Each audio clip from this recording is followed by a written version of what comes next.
Video start करने से आप लोग को बताइए, अभी तक मेरे चैनल को सब्सक्राइब नहीं किया, प्लीज़ मेरे चैनल को सब्सक्राइब कर दीजिए और मेरी वीडियो को लाइक कर दीजिएगा।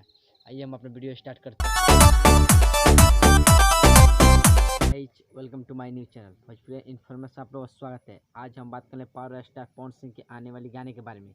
आप लोगों को बता दें कि पावर स्टार पवन सिंह गाना नहीं बल्कि उनका टीजर फाइनल रिलीज कर दिया गया है, जो कि ग्लोबल जंक्शन म्यूजिक से रिलीज किया गया है।